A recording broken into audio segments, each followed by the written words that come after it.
This channel is made possible by viewers like you. My viewers, subscribers, and patrons greatly help to keep this channel going. I wouldn't be here today if it wasn't for all of you. Please make sure to subscribe so you don't miss any uploads. And if you'd like to go the extra mile, please check out my Patreon page. For just $1 a month, you'll get access to what I'm working on, previews of upcoming content, and even early videos, along with other tier options for those that are interested. Thank you, and now on to the video.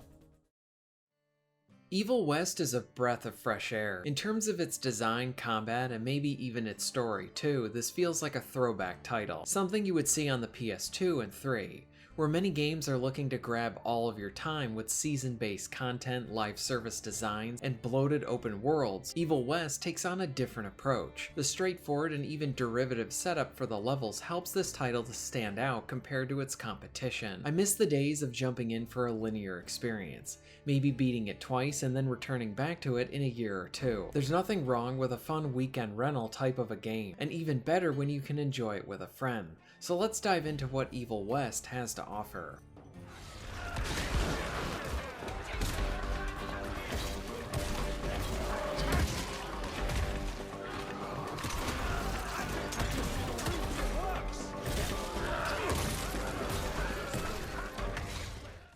Evil West is a third-person action game with a lot of focus on its melee combat.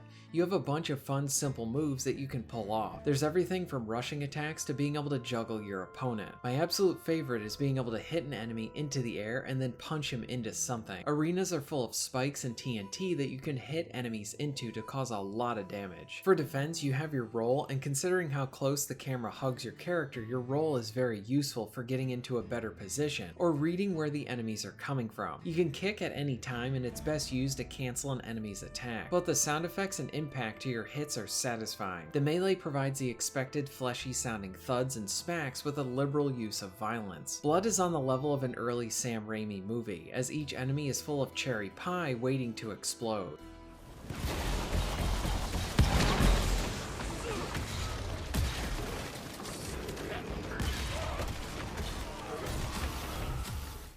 Now after a few levels, you'll receive the Zapper. This device provides you with both offensive and defensive options. For attacks, it will let you pull in enemies and get a quick combo in on them. This is great for grabbing ranged fighters who are far away. It also allows you to dash, being a great way to not get surrounded, have better situational awareness, and close the distance between an enemy. The Zapper offers up a good defensive option of being able to block and then counter attacks as well. You will also earn energy from hitting things, and this will let you unleash a super move, and it's very fun to use. You will zip around the screen, dealing large amounts of damage to anyone you hit. You also have an assortment of guns to use, and they all have different forms of a cooldown. So ammo is not an issue. Your 6-shooter is good for juggling, the rifle is your main go-to. The shotgun is great for when you're surrounded.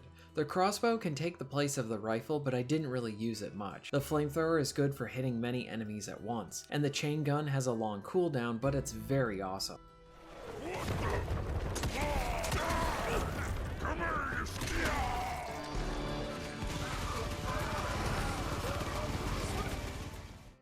Each level has a set amount of gold defined for your upgrades, along with earning skill points each time you level up. I really enjoyed the introductory levels in Evil West. Some slick cutscenes with fun action, and nothing felt like an overlong tutorial. Evil West is very linear. You fight in many arenas, do some mild puzzles, find some gold, maybe fight a boss, and then on to the next level. Simple and to the point. Story-wise, I found this to be very entertaining. The first cutscene is really well done and edited.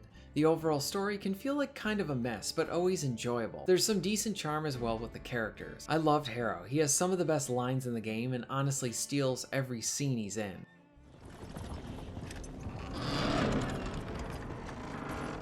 My wife could blow this defensive position over with a wet fart. We need the higher ground. Graceful swine. You sure you want to dance that dance? President Cleveland will know all about this right here. We're having dinner after a sweet-ass musical premiere none of you were invited to because you don't matter. Yes, quite. Well, as I say, keep up the good work. God bless you all, and God bless America.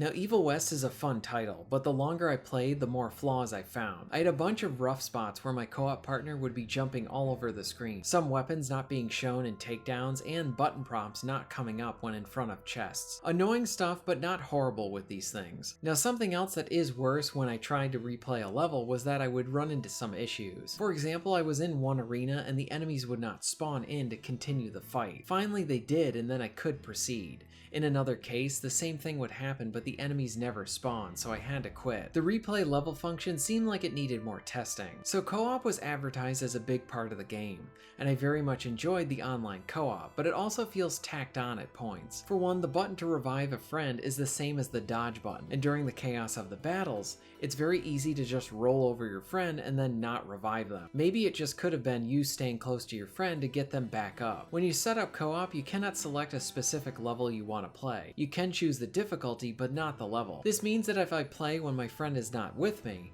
then I cannot go back and play those missions with him on my account. Not being able to select your level seems like co-op was more of an afterthought than advertised. The same goes for the minecart parts. These are fun, short set pieces where you ride a minecart. In co-op, player 1 has all of the fun and player 2 just watches. Player 2 doesn't get to do anything and it feels lazy. Now, this isn't necessarily a problem with Evil West, and it actually isn't the worst form of it here, but modern third-person action titles really like this camera hugging the player, unlike the fixed camera of the past. You see this with the recent God of War games and Marvel's Avengers. My problem with this camera is how you have less situational awareness, because of how the camera restricts your vision, and in an action game you need to be able to see your opponents and react appropriately. What developers try to do to make this more manageable is have arrows on your character indicating incoming enemy hits. The problem is that in the heat of combat, these arrows are very hard to read. Evil West has many of these problems, and I wanted to mention it here, but because you have the dash and evasive roll, it isn't as bad as it could have been.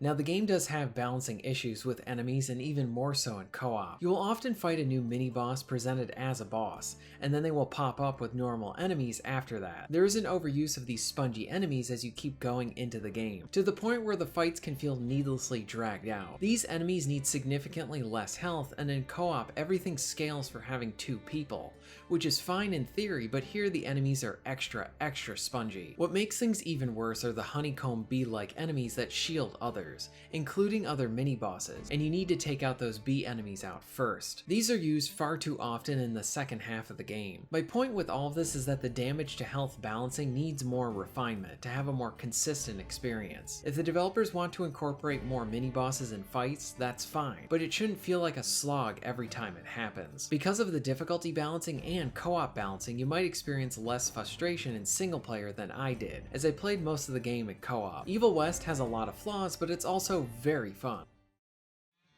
Evil West is a rough but fun surprise. There's a lot to enjoy here, as well as plenty areas for improvement. The melee mix with the guns means there's enough opportunity for expression with combat, especially in co-op. You could have one friend using ranged weapons and another getting into the thick of it with the melee, and I never got tired of popping enemies into the air and then sending them into TNT or spikes. The straightforward level design might be too old school for some, but for me this felt like a breath of fresh air. Watch a cutscene, fight in some arenas, find some gold, fight a boss, and then on to the next cutscene and level. Evil West does have plenty of areas to improve on, with the biggest one being it needs better balancing for the damage dealt and health of enemies. I do think that this can be improved on, and it will take the developers time to find that better balance. I hope this gets a sequel as well, as I would like to see them take what they have here and improve on it, along with having other studios take a crack at something like this. I recommend Evil West. If you're interested in being notified of new videos, please hit the subscribe button and bell. And if you would like to support the channel and get early access to content, please check out my Patreon. All of the links will be at the end of this video and within the description. And thank you very much for watching.